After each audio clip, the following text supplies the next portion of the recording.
2014, 18 এবং 24-এর ভোট চুরি, রাতের ভোটের দামি নির্বাচনে যে নির্বাচনগুলো হয়েছে, এই নির্বাচনে যারা প্রিজাইডিং অফিসার এবং সহকারী প্রিজাইডিং অফিসার হিসেবে দায়িত্ব পালন করেছে, তাদেরকেও এই 26-এর নির্বাচনে প্রিজাইডিং অফিসার এবং সহকারী প্রিজাইডিং অফিসার হিসেবে দায়িত্ব পালন করতে পারবে না।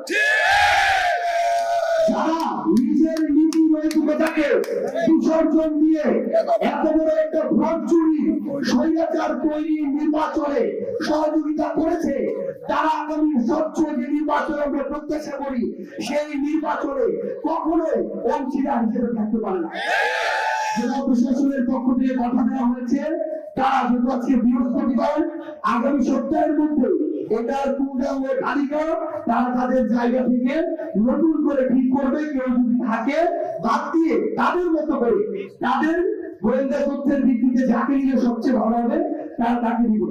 এবং আমরা এটাও বলেছি, কোন দলীয় পদ পদবীধারী কেউ যেন প্রিজাইডিং অফিসার এবং সহকারী প্রিজাইডিং অফিসার না থাকে। যদি আমাদের 11 দলেরও কেউ থাকে, আপনারা তাকেও বাদ দেন।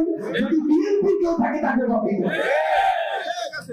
এবং আরেকটা বৈষম্য বিগত নির্বাচনগুলোতে হয়েছে ছিল, মাদ্রাসার কাউকে দেখলে বাদ দেওয়া হয়েছে।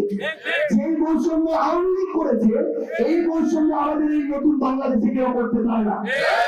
যেন মাদ্রাসার শিক্ষক থেকেই কাউকে বাদ না দেওয়া হয়, এটা আমরা স্পষ্ট করে বলে এসেছি।